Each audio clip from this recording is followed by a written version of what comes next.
Ma famille vivait de l'héritage de mon grand-père, mais quand ils n'ont plus eu d'argent, ils sont venus me demander le mien que j'avais gagné par un travail acharné et des efforts. Je n'aurais jamais pensé que le son de la terre frappant un cercueil en acajou puisse résonner si différemment pour deux groupes de personnes partageant le même sang. Pour moi, ce son était un point final, une conclusion douloureuse à la vie du seul homme qui m'ait vraiment appris ce que signifiait l'honneur, mon grand-père Arturo. Pour le reste de ma famille, mes parents Brolio et Angela, mon frère aîné Oscar et ma sœur cadette Camilla, ce son n'était pas celui du deuil, c'était le son d'une caisse enregistreuse qui s'ouvrait. C'était le son de la liberté financière absolue, ou du moins c'est ce qu'ils croyaient. Cette histoire ne raconte pas comment je suis devenu millionnaire du jour au lendemain ni des vengeances cinématographiques. C'est la chronique lente et douloureuse de la façon dont l'argent facile pourrit l'âme et comment parfois être l'exclu est la seule façon de se sauver. Je m'appelle Damian. J'ai 34 ans et depuis une décennie et demie, j'ai été la risée de mon propre sang. Mais pour comprendre pourquoi ma famille me regarde maintenant avec des yeux de chien affamé, nous devons revenir au jour où la fortune des Aguilar, un nom de famille que mon père portait comme s'il s'agissait de la royauté européenne, a changé pour toujours. Arturo était un homme qui s'est fait lui-même. Il a bâti un empire de la logistique à partir de rien, déplaçant des camions sur tout le continent quand personne ne pariait sur le commerce interétatique. Il était dur, avec des mains calleuses et un regard sévère, mais juste. J'étais le seul petit-fils qui passait les étés dans les entrepôts, non pas à jouer, mais à apprendre à faire des inventaires, à comprendre la valeur de la sueur. Mes frères et sœurs, Oscar et Camilla, passaient ces mois dans des camps d'été en Suisse ou à bronzer sur des plages privées.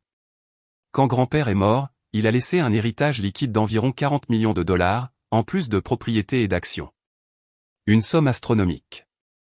Une somme qui, si elle est gérée intelligemment, assure la vie de 3 générations. Si elle est gérée comme l'a fait ma famille, c'est une bombe à retardement. La lecture du testament fut le premier acte de cette tragédie grecque. Nous étions dans le bureau du notaire, une pièce lambrissée de bois sombre qui sentait la cire et l'argent ancien. Mon père Brolio tenait à peine en place sur sa chaise. Il ajustait sa cravate en soie italienne toutes les 30 secondes. Ma mère, Angela, regardait déjà des catalogues de maisons sur la côte d'Azur, ignorant complètement la solennité du moment. L'avocat, un homme âgé et méticuleux nommé Monsieur Valdès, s'éclaircit la gorge. À mon fils Brolio, commença-t-il, je laisse l'essentiel des actifs liquides et des biens immobiliers dans l'espoir qu'il honorera ma mémoire en les maintenant productifs. Il y eut un soupir collectif de soulagement. Mon père sourit, un sourire de prédateur qui n'atteignait pas ses yeux. Il dépensait déjà l'argent dans sa tête.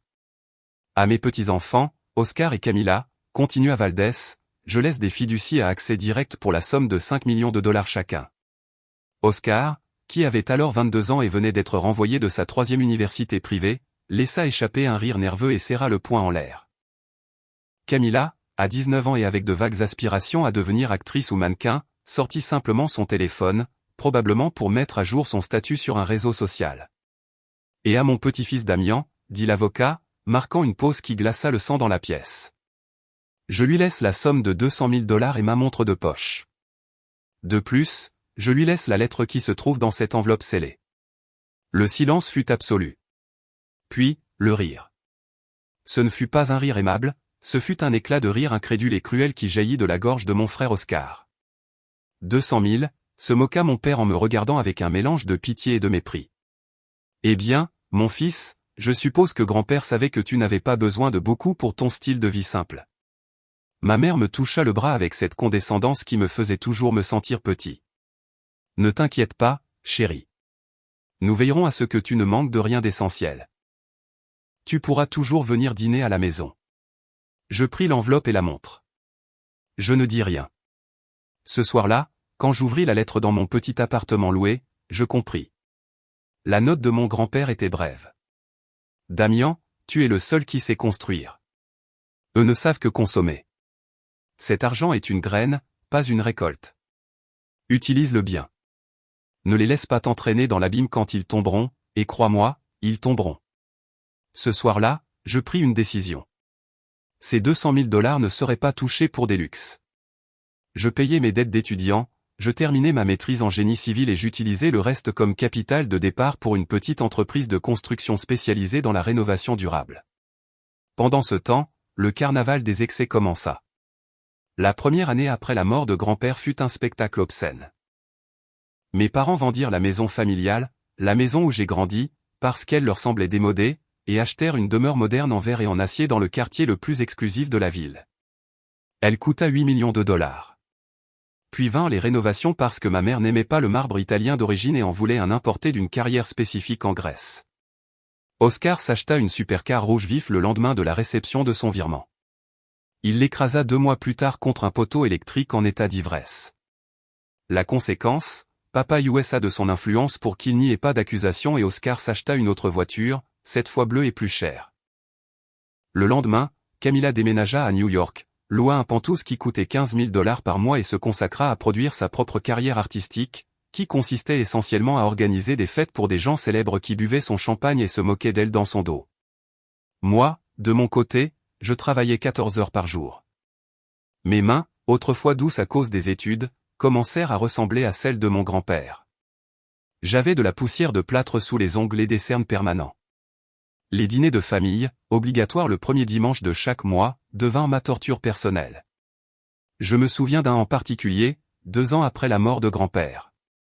Nous étions dans la salle à manger de la nouvelle demeure, assis sur des chaises qui coûtaient plus cher que ma fourgonnette de travail. Des serveurs en gants blancs nous servaient.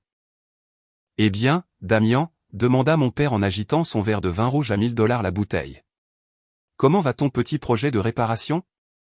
As-tu déjà appris à embaucher des gens pour se salir à ta place ? » « Ça va bien, papa, » répondis-je en coupant mon filet. « Nous soumissionnons pour rénover une école dans le district sud. C'est un gros contrat. » Oscar éclata de rire, crachant presque sa nourriture. « Une école. Mon Dieu, Damian, je viens d'investir un demi-million de dollars dans une start-up de NFT avec des amis. Nous allons tripler ça en 3 mois. Ça, c'est faire des affaires. Ce que tu fais, ce sont des travaux manuels. C'est un travail honnête, Oscar, dis-je en essayant de garder mon calme. C'est un travail de pauvre, intervint ma mère avec cette voix douce qui cachait du venin. Damian, chéri, nous avons tellement d'argent. Je ne comprends pas cette obsession que tu as de jouer à l'ouvrier. Tu nous fais honte. Les gens demandent pourquoi le fils de Braulio Aguilar se promène avec des bottes de sécurité pleines de boue. C'est embarrassant. Ce qui est embarrassant, c'est de ne pas connaître la valeur des choses, répliquai-je. La table se tut. Mon père frappa la table avec la paume de sa main. N'ose pas nous donner des leçons, gronda-t-il. Tu vis des miettes que ton grand-père t'a laissées parce qu'il savait que tu ne méritais pas plus. Nous vivons comme des rois parce que nous sommes des gagnants. Si tu veux continuer à jouer avec ta petite entreprise et à manger des sandwichs dans ta camionnette, fais-le. Mais n'apporte pas ta médiocrité à cette table. Je me levai, posai ma serviette sur la table. Vous avez raison, je n'ai pas ma place ici. Ce fut le dernier dîner de famille auquel j'assistais en 3 ans. Pendant ce temps, je rencontrai Liliana. Liliana était architecte, brillante, pragmatique et venait d'une famille de classe moyenne qui valorisait l'effort. Nous nous sommes rencontrés sur un chantier. Elle portait un casque jaune et se disputait avec un entrepreneur sur l'intégrité structurelle d'une poutre. Je suis tombé amoureux sur le coup. Quand je lui ai parlé de ma famille, elle n'a pas été impressionnée par l'argent, elle a été horrifiée par l'attitude. L'argent est un outil, Damian, me dit-elle un soir alors que nous révisions des plans sur la table de notre cuisine. Si tu l'utilises pour construire, c'est merveilleux. Si tu l'utilises pour cacher tes insécurités, c'est une drogue. Nous nous sommes mariés lors d'une cérémonie simple. Mes parents y ont assisté, mais ce fut un désastre. Ma mère est apparue vêtue d'une couleur crème si pâle qu'elle semblait blanche, essayant d'éclipser la mariée. Elle s'est plainte à voix haute que le vin n'était pas de la bonne qualité et que le lieu, un magnifique jardin botanique, était plein d'insectes. Mon père a essayé de me donner un chèque géant devant tous les invités pendant le toast. Un chèque de 50 000 $ pour que tu emmènes ta femme dans un endroit décent et pas dans un motel, dit-il au micro, riant comme si c'était la blague du siècle. Je pris le micro, le remerciai poliment et lui dis que nous donnerions la totalité du chèque à une fondation pour l'éducation des enfants en son nom. Le visage de mon père se transforma en un masque de fureur rouge.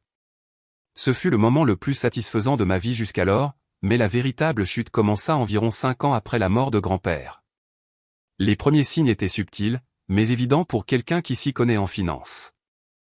Le marché immobilier a connu une correction, rien de catastrophique pour quelqu'un qui est diversifié, mais mes parents ne l'étaient pas. Ils avaient acheté des propriétés de luxe spéculatives qui valaient maintenant 30% de moins, mais les hypothèques restaient les mêmes. De plus, le style de vie coûtait cher.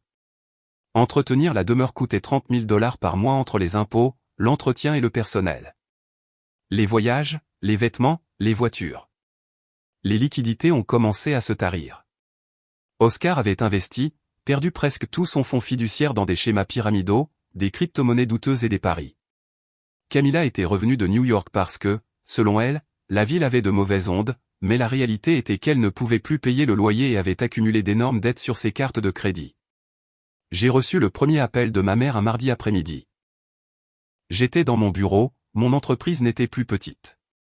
Nous avions 50 employés et des contrats gouvernementaux stables. Nous vivions bien dans une maison confortable et payée, avec des économies solides et sans dette. Damian, chéri, sa voix était tendue, inhabituellement aiguë. Comment vas-tu? Comment va cette femme à toi? Liliana, ça va bien, maman. Qu'est-ce qui se passe? Rien, rien d'important, juste un petit contretemps de liquidité. Tu sais comment sont les banques, si bureaucratiques. Ton père doit faire un virement urgent pour un investissement incroyable à Dubaï, mais nos fonds sont temporairement immobilisés dans d'autres actifs. Je savais que c'était un mensonge. Il n'y avait pas de fonds immobilisés, il y avait des comptes vides. De combien avez-vous besoin, demandai-je juste par curiosité. Oh, c'est une bêtise. 50 000 $. Nous te les rendrons la semaine prochaine.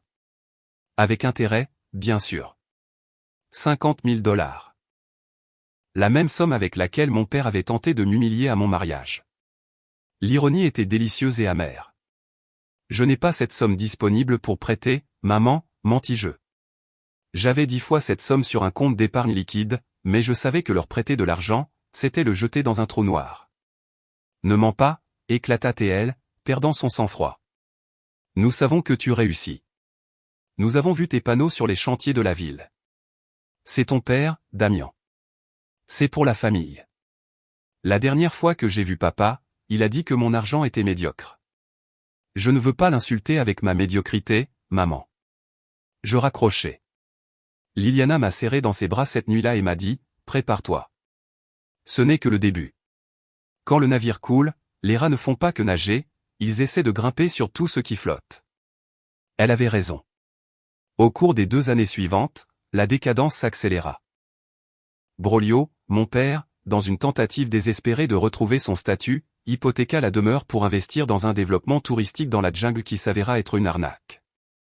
Il perdit 4 millions de $ d'un coup.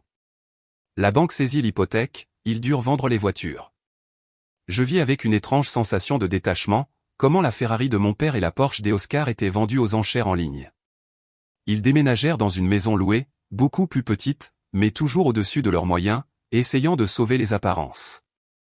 Oscar, à presque 30 ans, n'avait pas travaillé un seul jour de sa vie. Il emménagea avec eux. Camilla aussi. Ils étaient 4 adultes habitués au luxe, vivant sous le même toit, sans revenus et voyant comment l'héritage de 40 millions de $ s'était évaporé en moins d'une décennie. Je continuais ma vie. Liliana et moi avons eu notre premier enfant, Daniel. Je ne les ai pas invités au baptême. Je ne voulais pas de cette énergie près de mon fils. Ils ont envoyé une carte, non pas de félicitations, mais une note passive-agressive de ma mère disant « Quel dommage que mon petit-fils ne connaisse pas ses grands-parents à cause de la rancune de son père. » La crise finale est arrivée il y a 3 mois et elle fut brutale.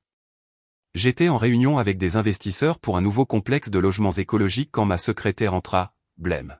« Monsieur Aguilar, il y a une situation à la réception. Votre famille est là » il crie. Je suis sorti dans le hall. Ils étaient là. Ils ressemblaient à des fantômes de ce qu'ils avaient été. Mon père, qui portait toujours des costumes sur mesure, portait une chemise froissée et un pantalon trop grand pour lui. Il avait beaucoup maigri. Ma mère avait l'air hagard, sans son maquillage professionnel, avec des cheveux teints à la maison. Oscar et Camilla ressemblaient à des adolescents dans des corps d'adultes, regardant le sol avec un mélange de honte et de défi. « Qu'est-ce que vous faites ici » demandai-je en gardant la voix basse mais ferme. Mes employés regardaient discrètement depuis leur bureau. « On nous a mis dehors » dit mon père. Sa voix n'avait plus l'arrogance d'avant, mais un ton exigeant. Le propriétaire, ce misérable, nous a mis à la rue ce matin pour 2 mois de retard. Nous n'avons nulle part où aller. Je regardais autour de moi. C'était mon entreprise, ma réussite. Je n'allais pas permettre qu'ils apportent leur chaos ici. Allons dans la salle de conférence, dis-je. Une fois à l'intérieur, je fermai la porte en verre dépoli. Expliquez-moi, dis-je. Même si je connaissais déjà l'histoire. C'est fini, Damian, dit Oscar en levant les yeux. Il avait les yeux rouges, probablement d'avoir pleuré ou de quelque chose de pire. Il ne reste rien. Les comptes sont à zéro. Les cartes sont annulées. Papa doit de l'argent à des gens dangereux. 40 millions de dollars, demandai-je, sentant un nœud dans mon estomac. Vous avez dépensé 40 millions de dollars en 15 ans. La vie est chère, cria ma mère sur la défensive. Tu n'as aucune idée de ce que coûte le maintien de notre statut. Toi et ta vie ennuyeuse et bon marché, vous ne comprenez pas. Ma vie bon marché est la raison pour laquelle je ne suis pas à la rue, répliquai-je. Que voulez-vous de moi? Nous avons besoin de 30 000 dollars tout de suite pour assurer un nouveau loyer et payer quelques urgences, dit mon père. Et nous avons besoin d'une mensualité. 5 000 dollars par tête jusqu'à ce que nous nous remettions sur pied. C'est juste. Tu es notre fils. C'est ton devoir. Je les regardais fixement. Ils le croyaient vraiment. Ils croyaient qu'ils avaient droit à mon travail, à mes efforts. Après des années à me cracher au visage. Non, je ne vais pas vous donner d'argent, ni 30 000, ni 5 000, ni un centime. Tu es un monstre, hurla Camilla, qui était restée silencieuse jusqu'alors. Nous avons faim. Nous avons dormi dans un motel miteux la nuit dernière. Toi, tu as tout ça, dit-elle en désignant le bureau moderne autour d'elle. Tu es un égoïste. Je suis conséquent, dis-je en me levant. Je vous ai offert de l'aide il y a des années. Je vous ai offert du travail. Tu te souviens, Oscar? Quand tu avais 25 ans, je t'ai dit que tu pouvais venir t'occuper de la comptabilité du chantier. Qu'est-ce que tu m'as dit? Que tu ne travaillais pas pour le garçon de course. Camilla, je t'ai proposé de te payer un cours de design d'intérieur. Tu t'es moqué de moi. Les choses ont changé, supplia mon père, changeant de tactique, passant de l'exigence à la supplication pathétique. Damian, s'il te plaît, nous sommes ton sang. Ton grand-père voudrait que nous nous aidions. Mon grand-père, dis-je en sortant la vieille montre de poche que je portais toujours sur moi, m'a laissé une lettre, il m'a dit que vous tomberiez et il m'a dit explicitement de ne pas me laisser entraîner dans l'abîme avec vous. Vous aider maintenant, ce n'est pas de l'amour, c'est entretenir votre maladie. Si je vous donne de l'argent aujourd'hui, vous reviendrez le mois prochain en demandant le double et vous n'arrêterez jamais jusqu'à ce que je sois aussi fauché que vous. Ma mère se mit à pleurer, un pleur fort et théâtral. Comment peux-tu laisser ta mère vivre dans la rue? Vous ne vivrez pas dans la rue, dis-je en sortant une carte de ma poche. J'ai un contact dans un foyer de transition. C'est propre, sûr et ils vous aideront à trouver des emplois de base. Vous pouvez repartir de zéro, comme l'a fait grand-père, comme je l'ai fait. Mon père regarda la carte comme si c'était un matériau radioactif, il me la jeta au visage. Je ne vais pas aller dans un foyer pour déchus. Je suis Braulio Aguilar. Alors, je ne sais pas quoi te dire, Braulio, dis-je en utilisant son prénom pour la première fois, parce que l'argent de l'héritage est épuisé et la banque de Damian Aguilar est fermée en permanence pour vous. Je suis sorti de la salle de conférence, j'ai dit à la sécurité de les escorter hors du bâtiment. Alors qu'on les emmenait, j'ai entendu les insultes de mon frère et les cris de ma mère. Ils m'ont traité de traître, de voleur, ironiquement, de mauvais fils. Je me suis approché de la fenêtre de mon bureau et je les ai vus sortir sur le trottoir. Ils sont restés là, debout sous le soleil de midi, 4 silhouettes vêtues de vêtements de marque usée, regardant autour d'eux comme s'ils s'attendaient à ce qu'une limousine apparaisse magiquement pour les sauver. Mais rien n'est apparu, seulement le trafic de la ville, indifférent à leur tragédie auto-infligée. Ce jour-là, je suis rentré tôt à la maison. J'ai serré Liliana dans mes bras et j'ai joué avec Daniel dans le jardin. Nous avons mangé des pâtes maison et parlé de nos projets pour le week-end. Il n'y avait pas de luxe excessif, pas de voyage à Dubaï, mais il y avait la paix, il y avait la sécurité. Et pour la première fois de ma vie, j'ai senti que j'avais vraiment honoré la mémoire de mon grand-père. Ils ont choisi d'être des cigales chantant et dansant pendant que l'été durait éternellement dans leur esprit. J'ai choisi d'être la fourmi et maintenant que l'hiver était arrivé, j'avais le feu allumé et la porte était fermée pour ceux qui n'apportaient que le froid. L'histoire ne se termine pas là, bien sûr, parce que le désespoir pousse les gens à faire des choses folles, et ma famille avait encore un dernier acte de folie en réserve pour moi. Mais c'est une histoire pour un autre moment, quand la douleur de les voir tomber se sera un peu plus estompée. Pour l'instant, je sais seulement que le meilleur héritage que je puisse laisser à mon fils n'est pas un compte en banque avec des millions, mais la leçon que rien n'est gratuit et que la dignité ne s'achète pas, elle se construit. Je pensais que les voir sortir de mon immeuble escortés par la sécurité serait la fin. J'ai naïvement cru que le choc de la réalité d'être rejeté par le frère perdant les forcerait à se regarder dans le miroir et à accepter ce contact au foyer que je leur avais offert. Mais j'ai profondément sous-estimé deux choses, la capacité de déni de ma famille et la fureur d'une personne narcissique lorsqu'elle se sent acculée. 2 semaines s'étaient écoulées depuis l'incident dans mon bureau. Liliana et moi avions renforcé la sécurité à la maison, en installant des caméras et en changeant les serrures. Une mesure qui m'a semblé paranoïaque au début, mais que Liliana a insisté pour prendre. Les gens désespérés sont dangereux, Damian, m'a-t-elle dit en couchant Daniel. Et ils ne sont pas seulement désespérés pour de l'argent, ils sont désespérés pour maintenir un mensonge. Tu es la preuve vivante de leur échec. Ça, ils ne le pardonnent pas. Elle avait raison. Le harcèlement a commencé de manière numérique. D'abord, ce furent de longs messages erratiques de Camilla à 3 heures du matin. Il passait de la supplication, « Damian, s'il te plaît, j'ai froid, j'ai juste besoin de $500, à l'agression pure, j'espère que tu mourras avec tout ton argent, maudit avare. » J'ai bloqué leur numéro. Mais ils se procuraient des téléphones prépayés et continuaient d'appeler. Puis la campagne de diffamation. Oscar a commencé à publier sur les réseaux sociaux des histoires inventées sur moi. Il disait que j'avais volé de l'argent à grand-père avant sa mort, que j'avais falsifié le testament, que mon entreprise blanchissait de l'argent. C'étaient des mensonges absurdes et faciles à démentir, mais le dommage émotionnel était réel. Voir son propre frère inventer des crimes pour détruire sa réputation parce qu'on ne finance pas ses vices est une blessure qui ne cicatrise pas facilement. Mais le vrai drame a éclaté un samedi soir. Nous dînions avec des amis, un couple d'architectes avec qui nous travaillions souvent. L'ambiance était détendue, bonne nourriture, rire, vin modéré. Soudain, nous avons entendu un fracas dehors. Ce n'était pas un coup à la porte, c'était le son du métal contre le métal, suivi de bris de verre. J'ai couru à la fenêtre du salon. À l'entrée de ma maison, une vieille voiture cabossée, que j'ai vaguement reconnue comme celle qu'ils avaient achetée après avoir vendu les voitures de sport, s'était encastrée dans mon portail puis dans la voiture de Liliana garée dans l'allée. Je suis sorti en courant, le cœur battant à tout rompre, craignant qu'il ne soit blessé. Mais quand je suis arrivé à la voiture, ce que j'ai vu m'a glacé le sang. Du siège du conducteur est sorti Oscar, titubant, une bouteille d'alcool bon marché à la main.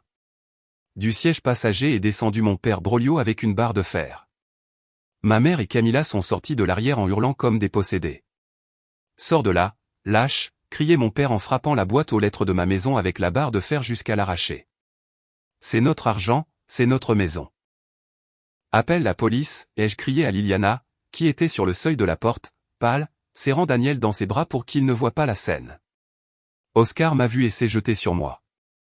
Il était ivre. Ses mouvements étaient maladroits, mais il avait la force de la rage. Il m'a poussé en essayant de me frapper. « Tu nous as volé notre vie » balbutiait-il. « C'est nous qui devrions vivre ici. Tu es le serviteur, pas le seigneur. » Je l'ai esquivé facilement et il est tombé sur la pelouse, sanglotant pathétiquement.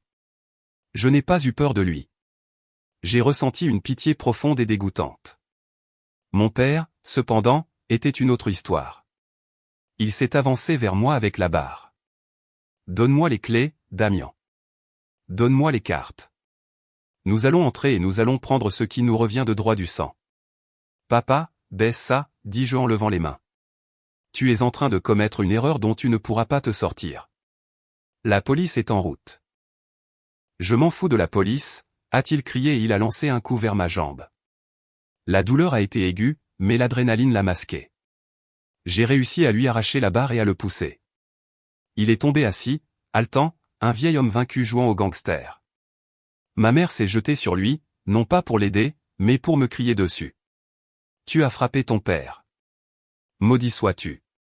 Dieu va te punir. » La scène était grotesque. Mes voisins étaient sortis sur leur Porsche. Les lumières des maisons voisines s'allumaient. Nous étions le spectacle du quartier, la famille Aguilar, l'ancienne élite, réduite à une bagarre de rue d'ivrogne dans le jardin du fils répudié. Les sirènes de la police ont fendu l'air quelques minutes plus tard. 3 voitures de patrouille sont arrivées en dérapant. Voir mon père se faire menotter contre le capot d'une voiture de police fut une image que je n'oublierai jamais. Il ne s'est pas débattu. Soudain, toute son énergie s'était envolée. Il ressemblait à une poupée de chiffon. Oscar a vomi sur la pelouse pendant qu'un officier le tenait. Ma mère et Camilla pleuraient hystériquement en essayant d'expliquer à un policier que tout était un malentendu, que j'étais le méchant, que je leur devais tout. L'officier s'est approché de moi, il me connaissait. Nous avions travaillé à la rénovation du commissariat local l'année précédente. Monsieur Aguilar, voulez-vous porter plainte? J'ai regardé ma famille. Mon père vaincu. Ma mère, un masque de mascara coulant et de haine. Mon frère inconscient à cause de l'alcool. Ma sœur tremblant de froid et de peur. Si je ne portais pas plainte, ils reviendraient. Je le savais. Leur sentiment de droit était trop grand, leur désespoir trop profond. Si je les laissais partir, la prochaine fois ce ne serait pas une voiture cabossée ou un coup à la jambe. Ce serait un incendie. Ce serait du mal fait à Liliana ou à Daniel. Oui, dis-je la voix brisée. Effraction, agression, dommage à la propriété et conduite en état d'ivresse. Je veux une ordonnance restrictive permanente pour chacun d'eux. Le regard que ma mère m'a lancé quand elle m'a entendu était celui de quelqu'un qui voit le diable. Tu n'as pas de cœur, a-t-elle hurlé alors qu'on la faisait monter dans la voiture. Tu n'es plus mon fils.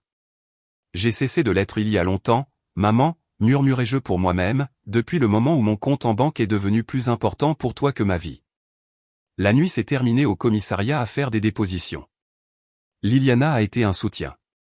Elle m'a tenu la main tout le temps, me rappelant que je n'étais pas le coupable, que j'étais la victime. Les mois suivants furent un enfer juridique. J'ai dépensé une petite fortune en avocat pour m'assurer que l'ordonnance restrictive soit blindée.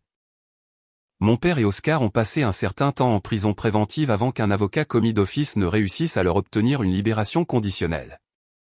Ils ont perdu toute trace de dignité. L'histoire est parue dans les journaux locaux. La chute de la dynastie Aguilar, du manoir à la cellule. La honte publique a été le dernier clou dans le cercueil de leur orgueil. Qu'est-il advenu d'eux? La réalité, loin des films, est crue et grise. Broglio, mon père, vit maintenant dans un petit appartement subventionné par l'État pour les personnes âgées sans ressources. Il vit de la sécurité sociale minimale. Parfois, je le vois de loin quand je passe par ce quartier de la ville. Il marche courbé, regardant le sol. Il ne porte plus de costume. Angela, ma mère, a fini par travailler. Oui, travailler. Elle a trouvé un emploi de réceptionniste dans une clinique dentaire grâce à une vieille amie qui a eu pitié d'elle. On m'a dit qu'elle est amère, qu'elle traite mal les patients et qu'elle passe ses journées à parler de son passé glorieux et de comment son fils ingrat lui a tout volé. Elle vit dans un petit studio avec Camilla. Camilla n'a jamais mûri. Elle essaie toujours d'être une influenceuse, mais maintenant son contenu est triste. Elle vend des produits sur Instagram et publie des photos avec des filtres excessifs pour cacher la réalité de son environnement. Je sais qu'elle a essayé de contacter Liliana plusieurs fois pour demander de l'argent en cachette de sa mère, mais Liliana ne répond jamais. Oscar a été le cas le plus triste après la prison. Il a disparu pendant un certain temps. J'ai su par un ancien ami commun qu'il travaille comme mécanicien dans un garage en banlieue.